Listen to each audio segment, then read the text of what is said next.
जडाधरं पाण्डुरङ्गं शूलहस्तं कृपानिधिं सर्वरोगहरं देवं दत्तात्रेयमहं भजे। जगदुत्पत्तिकर्त्रे च स्थितिसंहारहेतवे भवपाशविमुक्ताय दत्तात्रेय नमोऽस्तु ते।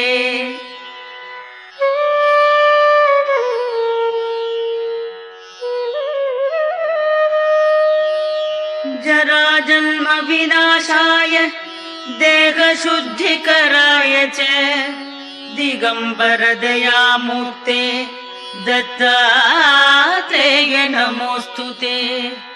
कर्पूरकान्तिदेहाय